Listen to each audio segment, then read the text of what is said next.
One of the fastest rising stars of mystery fiction, Susan Dunlap has created 3 memorable detectives. Berkeley-based Jill Smith, in novels like Diamond in the Buff. P.I. Kiernan O'Shaughnessy, who works out of San Diego in books like Rogue Wave. And the only meat-eater sleuth in history, V.J. Haskell, in the wonderfully named and wonderful The Last Annual Slugfest. Ms. Dunlap makes her home in Albany, California. Death and Diamonds by Susan Dunlap.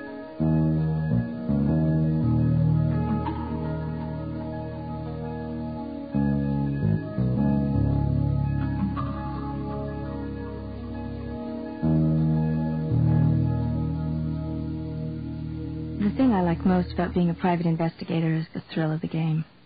I trained in gymnastics as a kid. I love cases with lots of action. But, alas, you can't always have what you love. Kiernan O'Shaughnessy glanced down at her thickly bandaged foot and the crutches propped beside it. "Kicked a little too much ass, huh?" The man in the seat beside her at the Southwest Airlines gate grinned. There was an impish quality to him. Average height, sleekly muscled, with too dark tan of one who doesn't worry about the future. He was over 40, but the lines around his bright green eyes and mouth suggested quick scowls, sudden bursts of laughter, rather than the folds of age setting in. Amid the San Diegans in shorts and T-shirts proclaiming the Zoo, Tijuana, and the Chargers, he seemed almost formal in his chinos and sports jacket and the forest green polo shirt. He crossed, then recrossed his long legs and glanced impatiently at the purser standing guard at the end of the ramp.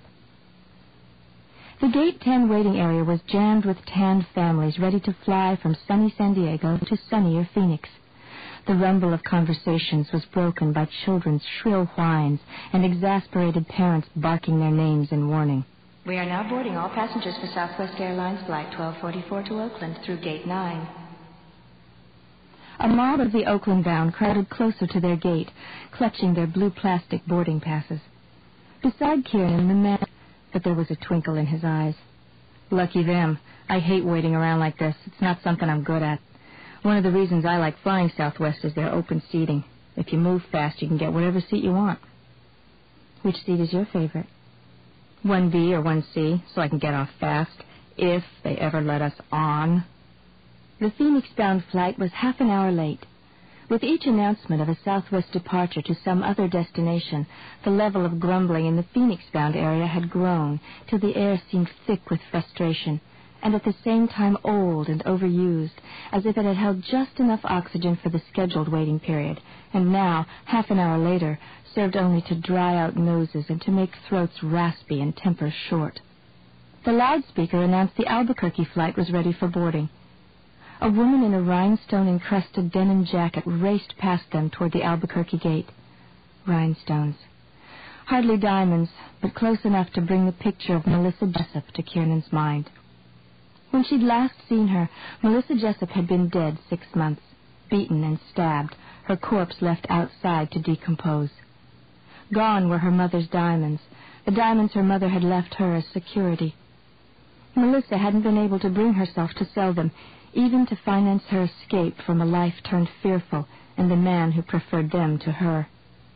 It all proved, as Kiernan reminded herself each time the memory of Melissa invaded her thoughts, that diamonds are not a girl's best friend, that mother, or at least a mother who says, "Don't sell them," does not know best, and that a woman should never get involved with a man she works with. Melissa Jessup had done all those things. Her lover had followed her, killed her, taken her mother's diamonds, and left not one piece of evidence. Melissa's brother had hired Kiernan, hoping that with her background in forensic pathology she would find some clue in the autopsy report, or that we could view Melissa's body, she would spot something the local medical examiner had missed. She hadn't. The key that would nail Melissa's killer was not in her corpse, but with the diamonds. Finding those diamonds and the killer with them had turned into the most frustrating case of Kiernan's career. She pushed the picture of Melissa Jessup out of her mind. This was no time for anger or any of the emotions that the thought of Melissa's death brought up. The issue now was getting this suitcase into the right hands in Phoenix. Turning back to the man beside her, she said, The job I'm on right now is babysitting this suitcase from San Diego to Phoenix. This trip is not going to be a kick. Couldn't you have waited till you were off the crutches, he said, looking down at her bandaged right foot. Crime doesn't wait. She smiled, focusing her full attention on the conversation now. Besides, courier work is perfect for a hobbled lady, don't you think, Mr. He glanced down at the plain black suitcase, then back at her. Detecting all the time, huh? There was a definite twinkle in his eyes as he laughed. Well, this one's easy. Getting my name is not going to prove whether you're any good as a detective. I'm Jeff Siebert. And you are? Kiernan O'Shaughnessy. But I can't let that challenge pass. Anyone can get a name. A professional investigator can do better than that. For a start, I surmise you're single. He laughed, the delighted laugh of the little boy who's just beaten his parent in rummy. No wedding ring, no white line on my finger to show I've taken the ring off, right? Admittedly, that was one factor. But you're wearing a red belt. Since it's nowhere near Christmas, I assume the combination of red belt and green turtleneck is not intentional. You're colorblind. Well, yeah, he said, buttoning his jacket over the offending belt. But they don't ask you to tell red from green before they'll give you a marriage license, so... If you were married, your wife might not check you over before you, but chances are she would organize your accessories so you could get dressed by yourself and not have strange women like me commenting on your belt. This is the final call for boarding Southwest Airlines Flight 1244 to Oakland at Gate 9. Kiernan glanced enviously at the last 3 Oakland-bound passengers as they passed through Gate 9. If the Phoenix flight were not so late, she would be in the air now and that much closer to getting the suitcase in the right hands. Turning back to Siebert, she said, "By the same token, I guess you have been married or involved with a woman about my size, a blonde." He sat back down in his seat and for the first time was still. "Got your attention, huh?" Kiernan laughed. "I really shouldn't show off like that. It unnerves some people. Others like you, it just quiets down. Actually, this was pretty easy. You've got a tiny spot of lavender eyeshadow on the edge of your lapel. I had a boyfriend your height, and he ended up sending a number of jackets to the cleaners. But no one but me would think to look at the edge of your lapel, and you could have that jacket for years and not notice that." "But why did you say a blonde?" "Blondes tend to wear violet eyeshadow." He smiled, clearly relieved. Flight 1767 departing Gate 10 with service to Phoenix will begin boarding in just a few minutes. We thank you for your patience." He groaned. "We'll see how few those minutes are." Across from them, a woman with an elephantine carry-on bag pulled it closer to her. Siebert turned to Kiernan, and giving her that intimate grin she was beginning to think of as his look, Siebert said, "You seem to be having a good time being a detective." The picture of Melissa Jessup popped up in her mind. Melissa Jessup had let herself be attracted to a thief. She'd ignored her suspicions about him until it was too late to sell her mother's jewels, and she could only grab what was at hand and run. Pulling her suitcase closer, Kiernan said, "Investigating can be a lot of fun if you like strange hours and the thrill of having everything hang on one maneuver. I'll tell you the truth. It appeals to the adolescent in me, particularly if I can pretend to be something or someone else. It's fun to see if I can pull that off." "How do I know you're not someone else?" "I could show you ID, but, of course, that wouldn't prove anything." She laughed. "You'll just have to trust me, as I am you. After all, you did choose to sit down next to me." "Well, that's because you were the best-looking woman here, sitting by herself. Or at least the one nearest the hallway where you came in. And this is the only spot around where you have room to pace. You look to be a serious pacer." She laughed again. "But I like your explanation better." Shrieking, a small girl in yellow raced in front of the seats. Whooping gleefully, a slightly larger male version sprinted by. He lunged for his sister, caught his foot on Kiernan's crutch, and sent it toppling back as he lurched forward and crashed into a man at the end of the check-in line. His sister skidded to a stop. "Serves you right, Jason. Mom, look what Jason did." Siebert bent over and righted Kiernan's crutch. "Travel can be dangerous, huh?" "Damn crutches. It's like they've got urges all their own," she said. "Like one of them sees an attractive crutch across the room and all of a sudden it's gone. They virtually seduce underage boys." He laughed, his green eyes twinkling impishly. "They'll come home to you. There's not a crutch in the room that holds a crutch to you." She hesitated a moment before saying, "My crutches and I thank you." This was, she thought, the kind of chatter that had been wonderfully seductive when she was 19. And Jeff Siebert was the restless, impulsive type of man who had personified freedom then. But nearly 20 years of mistakes, her own and more deadly ones like Melissa Jessup's, had shown her the inevitable end of such flirtations. Siebert stood up and rested a foot against the edge of the table. "So, what else is fun about investigating?" She shifted the suitcase between her feet. "Well, trying to figure out people like I was doing with you.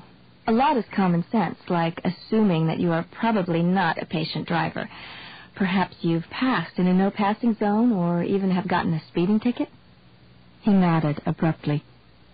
"On the other hand," she went on, "sometimes I know facts beforehand, and then I can fake a Sherlock Holmes and produce anything but elementary deductions. The danger with that is getting cocky and blurting out conclusions before you've been given evidence for them." "Has that happened to you?" She laughed and looked meaningfully down at her foot. "But I wouldn't want my client to come to that conclusion. We had a long discussion about whether a woman on crutches could handle his delivery." "Client?" he said, shouting over the announcement of the Yuma flight at the next gate. In a normal voice, he added, "In your courier work, you mean. What's in that bag of your client's that's so very valuable?" She moved her feet till they were touching the sides of the suitcase. He leaned in closer. He was definitely the type of man destined to be trouble, she thought, but that little boy grin, that conspiratorial tone, were seductive, particularly in a place like this where a diversion was a boon. She wasn't surprised he had been attracted to her. Clearly he was a man who liked small women. She glanced around, pleased that no one else had been drawn to this spot. The nearest travelers were a young couple seated 6 feet away and too involved in each other to waste time listening to strangers' conversation. "I didn't pack the bag. I'm just delivering it." He bent down with his ear near the side of the suitcase. "Well, at least it's not ticking." Sitting up, he said, "But seriously, isn't that a little dangerous? Women carrying bags for strangers? That's how terrorists have gotten bombs on planes." "Oh," she snapped, "I'm not carrying it for a lover with an M1. I'm a bonded courier." The casual observer might not have noticed Siebert's shoulders tensing, slightly, briefly, in anger at her rebuff. Silently, he looked down at her suitcase. "How much does courier work pay?"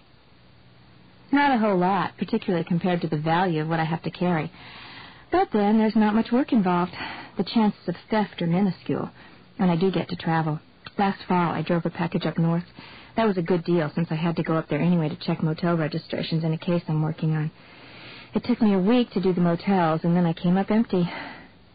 An entire week to discover that Melissa's killer had not stopped at a motel or hotel between San Diego and Eureka. The whole thing would have been a bust if it hadn't been for the courier work." He glanced down at the suitcase.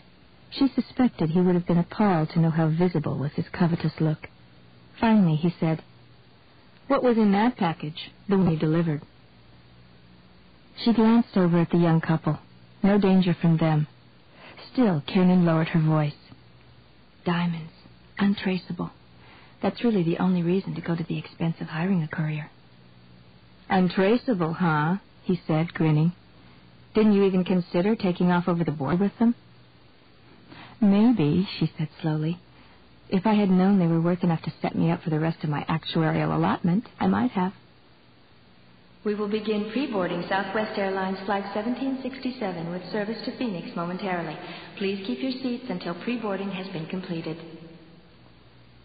She pushed herself up and positioned the crutches under her arms. It was a moment before he jerked his gaze away from the suitcase and stood, his foot tapping impatiently on the carpet. All around them, families were hoisting luggage and positioning toddlers for the charge to the gate.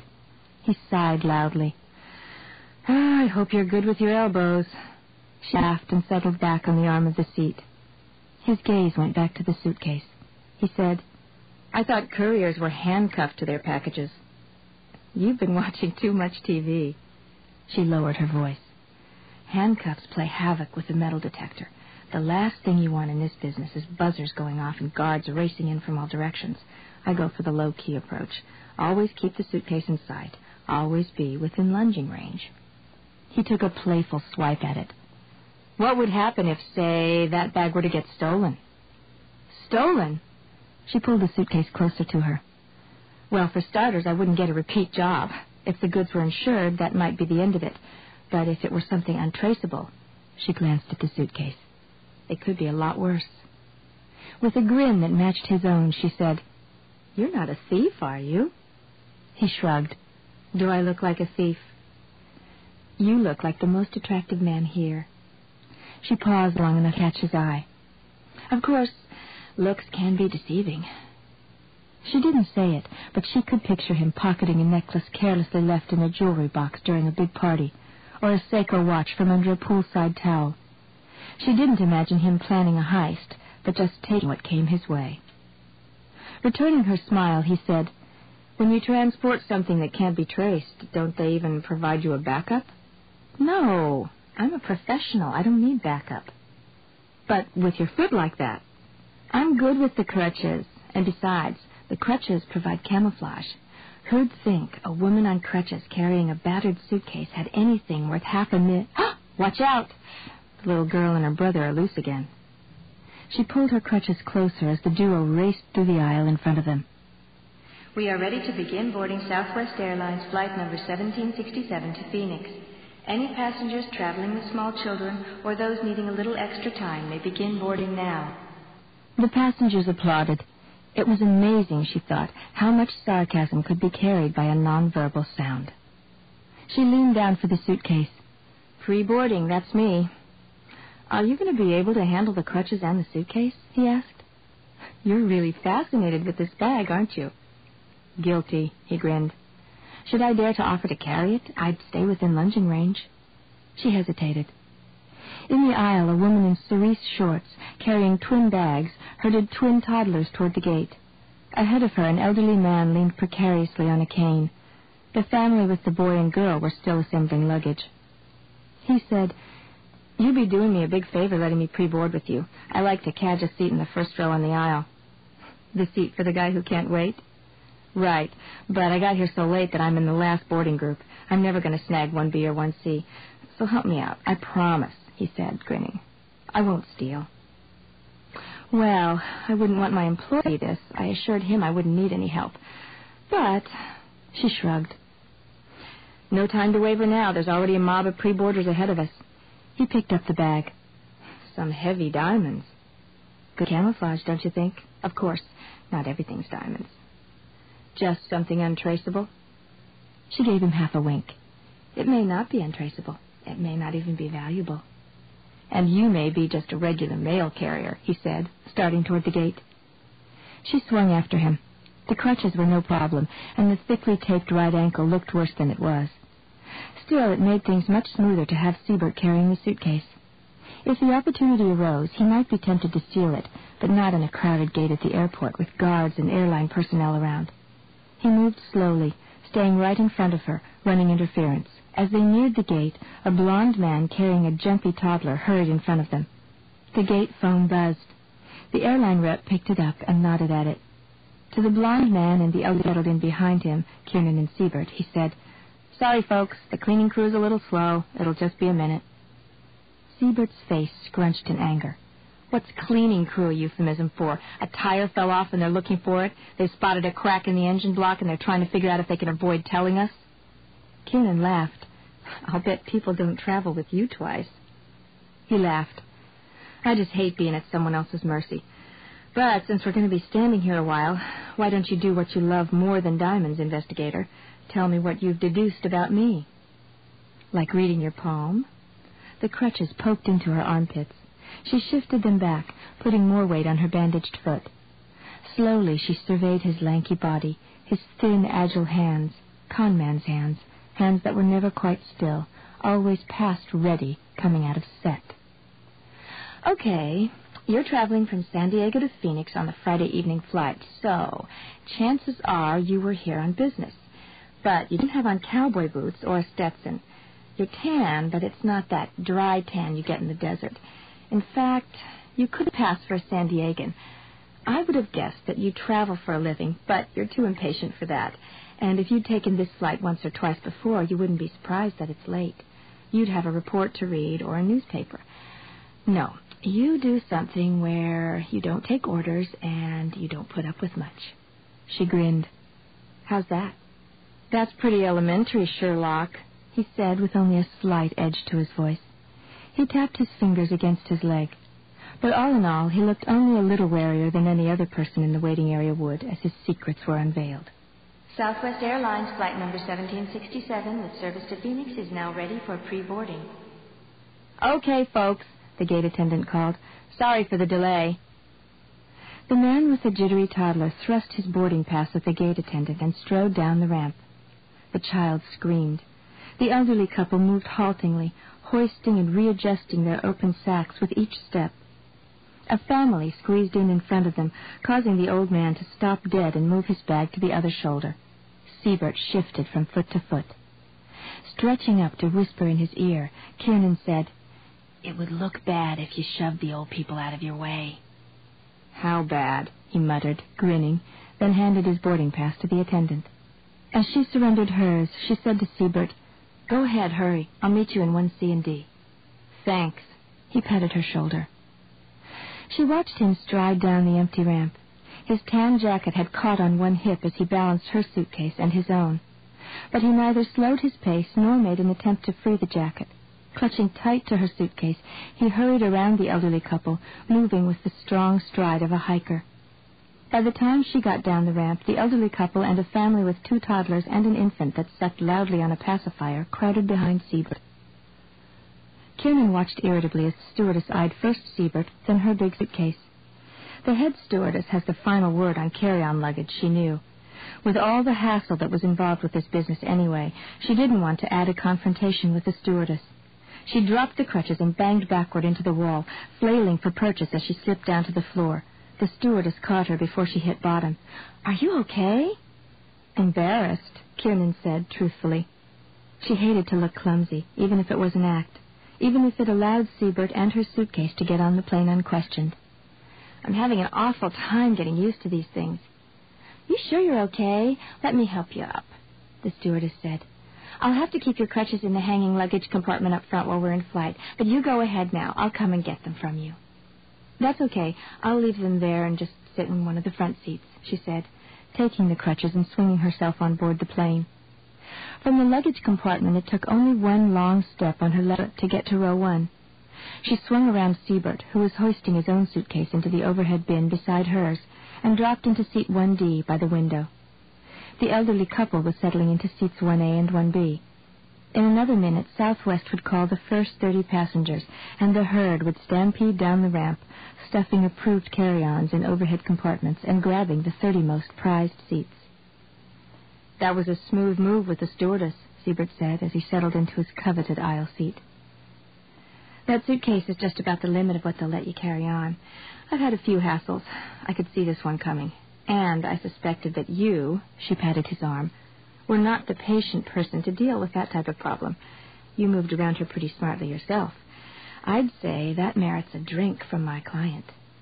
He smiled and rested a hand on hers. "Maybe," he said, leaning closer, "we could have it in Phoenix." For the first time, she had a viscerally queasy feeling about him. Freeing her hand from his, she gave a mock salute. "Maybe so." She looked past him at the elderly couple. Siebert's gaze followed hers. He grinned as he said, "Do you think they're thieves? After your loot? Little old sprinters?" "Probably not, but it pays to be alert." She forced a laugh. "I'm afraid constant suspicion is a side effect of my job." The first wave of passengers hurried past. Already the air in the plane had the sear feel and slightly rancid smell of having been dragged through the filters too many times. By tacit consent, they watched the passengers hurry on board, pause, survey their options, and rush on. Kiernan thought fondly of that drink in Phoenix. She would be sitting at a small table, looking out a tinted window. The trip would be over, the case delivered into the proper hands, and she would feel the tension that knotted her back releasing with each swallow of scotch. Or so she hoped. The whole frustrating case in this delivery. There was no fallback position.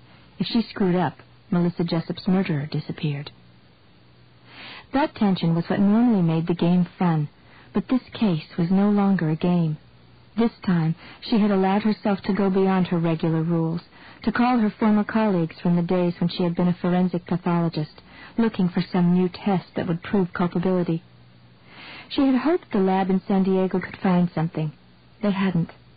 The fact was that the diamonds were the only something that would trap the killer, Melissa's lover, who valued them much more than her, a man who might not have bothered going after her had it not been for them.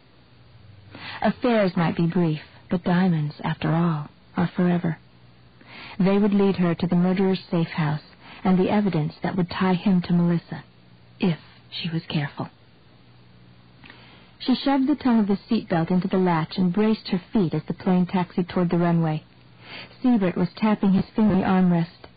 The engines whirred, the plane shifted forward momentarily, then flung them back against their seats as it raced down the short runway. The fastened seatbelt sign went off. The old man across the aisle pushed himself up and edged toward the front bathroom. Siebert's belt was already unbuckled. Muttering, "Be right back," he jumped up and stood hunched under the overhead bin while the old man cleared the aisle. Then Siebert headed full out toward the back of the plane. Kiernan slid over and watched him as he strode down the aisle, steps firmer, steadier than she'd have expected of a man racing to the bathroom in a swaying airplane. She could easily imagine him hiking in the redwood forest with someone like her, a small, slight woman. The blonde woman with the violet eyeshadow. She in jeans and one of those soft Patagonia jackets Kiernan had spotted in the L.L. Bean catalog, violet with blue trim. He in jeans, turtleneck, a forest green down jacket on his rangy body. Forest green would pick up the color of his eyes and accent his dark, curly hair. In her picture, his hair was tinted with the first flecks of autumn snow, and the ground still soft like the spongy airplane carpeting beneath his feet. When he got back, he made no mention of his hurried trip. He'd barely settled down when the stewardess leaned over him and said, "Would you care for something to drink?" Kiernan put a hand on his arm. "This one's on my client." "For that client who insisted you carry his package while you're still on crutches? I'm sorry, it can't be Lafitte Rothschild. Gin and tonic will have to do." He grinned at the stewardess. Kiernan could picture him in a bar, flashing that grin at a tall redhead, or maybe another small blonde.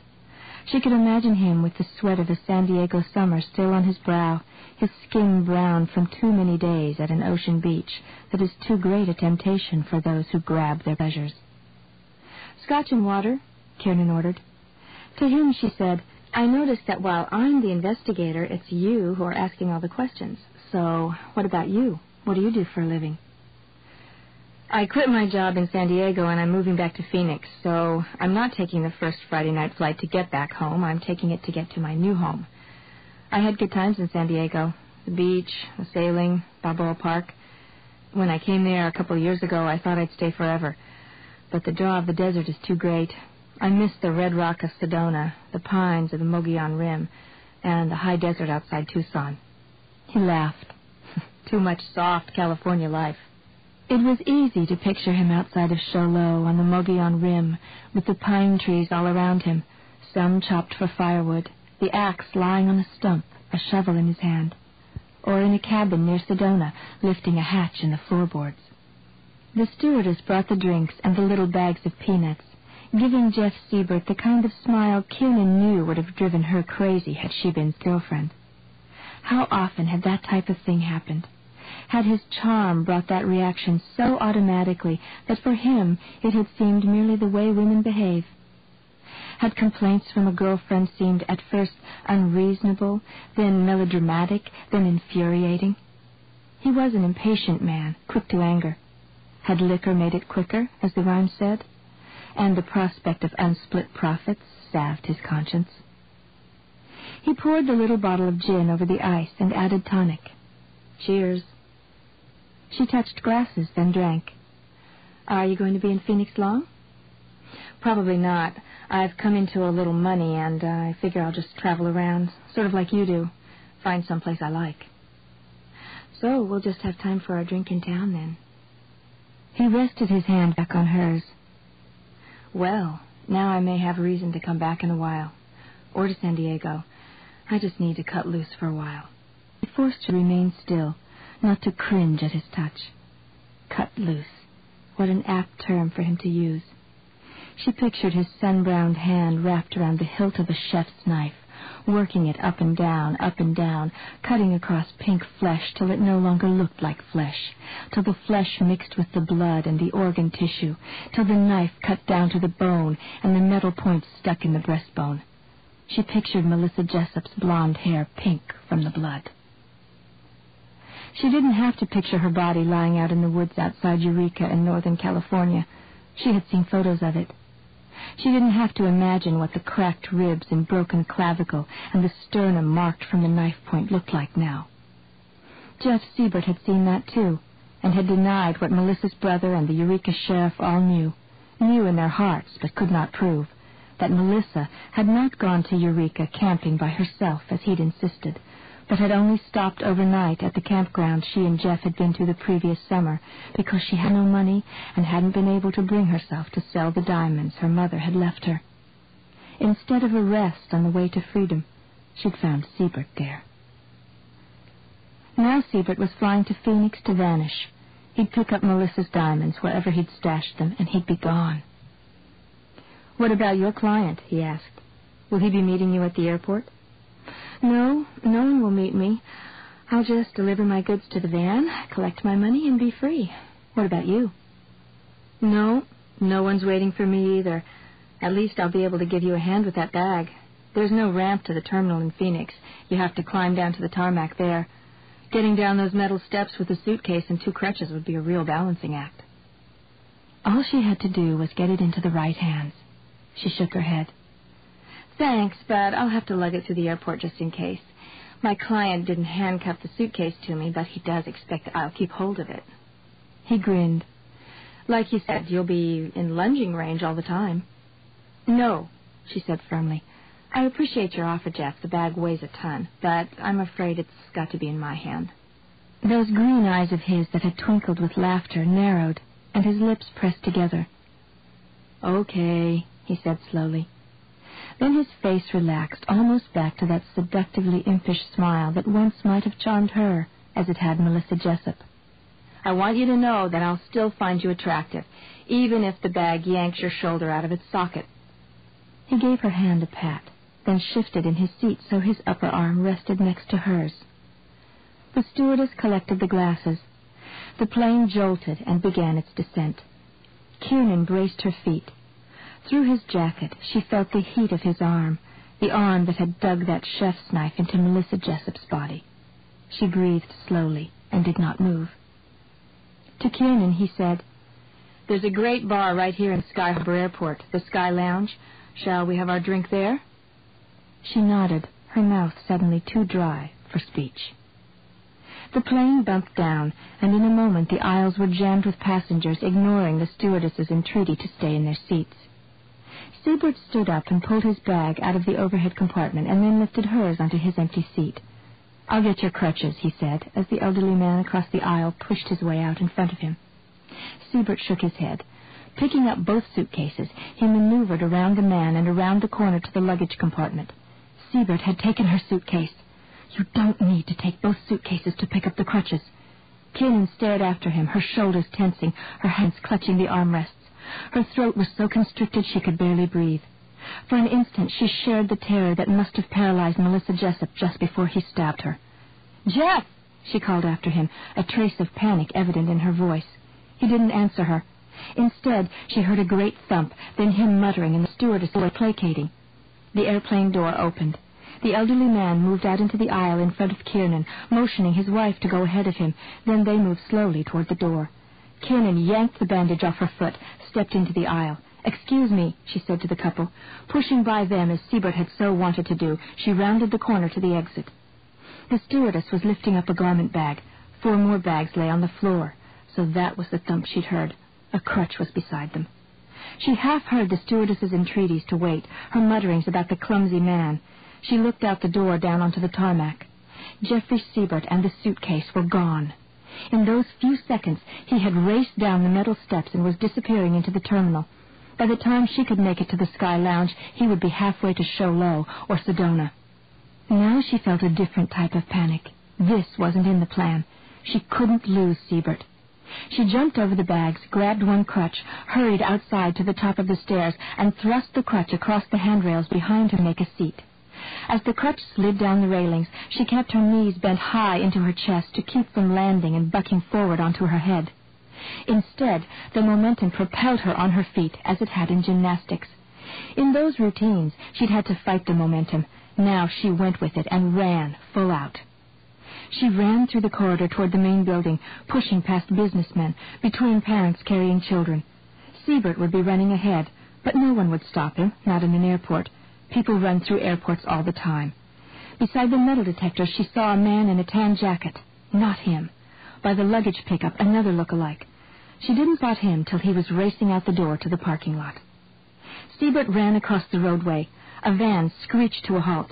Before Kiernan could cross through the traffic, a hotel bus eased in front of her. She skirted behind it.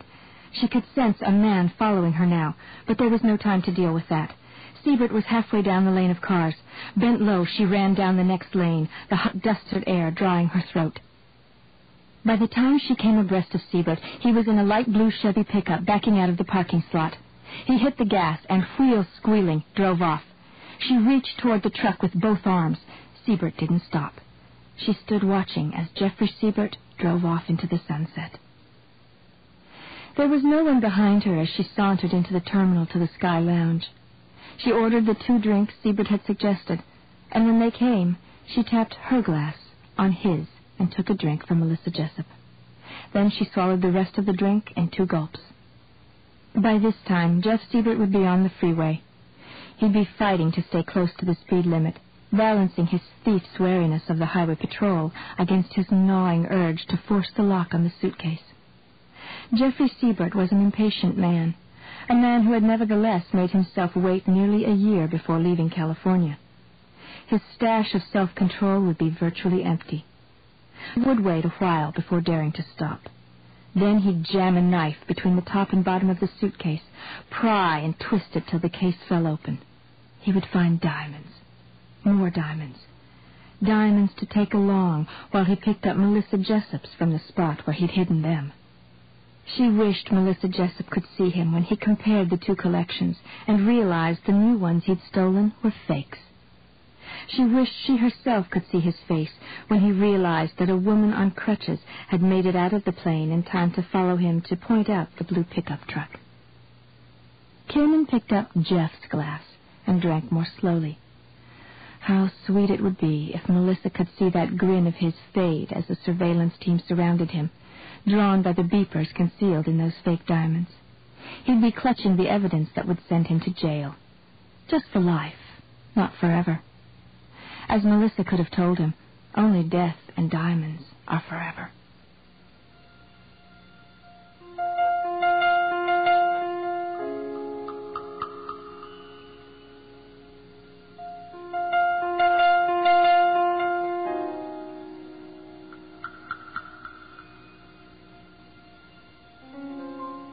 Death and Diamonds by Susan Dunlap is taken from the book A Woman's Eye, edited by Sarah Paretsky.